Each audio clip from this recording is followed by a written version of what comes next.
দর্শক, এই মুহূর্তে সায়েন্স ল্যাব মোড়ে আছেন সহকর্মী এআর বাদল, সরাসরি যোগ দিচ্ছেন তিনি। বাদল, গতকালের সংঘর্ষের পর আজ আইন শৃঙ্খলা তৎপরতা কেমন দেখছেন?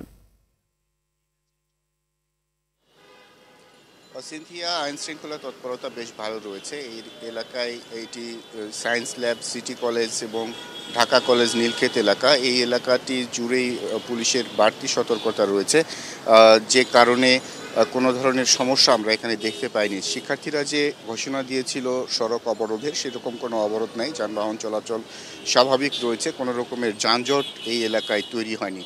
যেহেতু সব রাস্তায় খোলা রয়েছে, কোনো রকম বাধা বিপত্তি ছাড়াই যানবাহন চলাচল করছে। শিক্ষার্থীরা যে দাবিগুলোতে এই কর্মসূচি ঘোষণা করেছিল সেগুলো আরেকবার একটু বলতে চাই। সেটি 2024-25 সেশন থেকে 7 কলেজের ভর্তি পরীক্ষায় অযৌক্তিক কোটা বাতিল, 7 কলেজের শ্রেণীকক্ষের ধারণ ক্ষমতার বাইরে শিক্ষার্থী ভর্তি না করানো, শিক্ষক শিক্ষার্থী অনুপাত বিবেচনায় শিক্ষার্থী ভর্তি করানো, 7 কলেজের ভর্তি পরীক্ষায় নেগেটিভ মার্ক যুক্ত করতে হবে, এবং 5 নাম্বার হচ্ছে 7 কলেজে ভর্তি ফির যে স্বচ্ছতা, সেটি যে কমিটি গঠন, বিশেষজ্ঞ কমিটি গঠন করে দাবি ছাড়া নতুন একটি অ্যাকাউন্টে ভর্তি ফির টাকা জমা রাখতে হবে। এই দাবিগুলোর প্রেক্ষিতে তারা ঢাকা বিশ্ববিদ্যালয়ে গিয়েছিলেন এবং প্রো ভিসির সাথে কথা বলতে চেয়েছিলেন।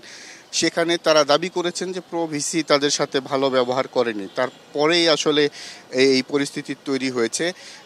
এরপরে আসলে তারা কর্মসূচি ঘোষণা করেছিল যে যারা সড়ক অবরোধ করবে এবং তাদের দাবি আদায় না হওয়া পর্যন্ত আন্দোলন চালিয়ে যাবে। কিন্তু আমরা যেটি জেনেছি যে শহীদ মিনারের 10:30টায় তাদের একটা সংবাদ সম্মেলন আছে, সেখান থেকে নতুন ঘোষণা আসতে পারে এমনটি আমরা জেনেছি। তো সেই সংবাদ সম্মেলনের পরে আরও বিস্তারিত জানিয়ে দেব। সিনথিয়া,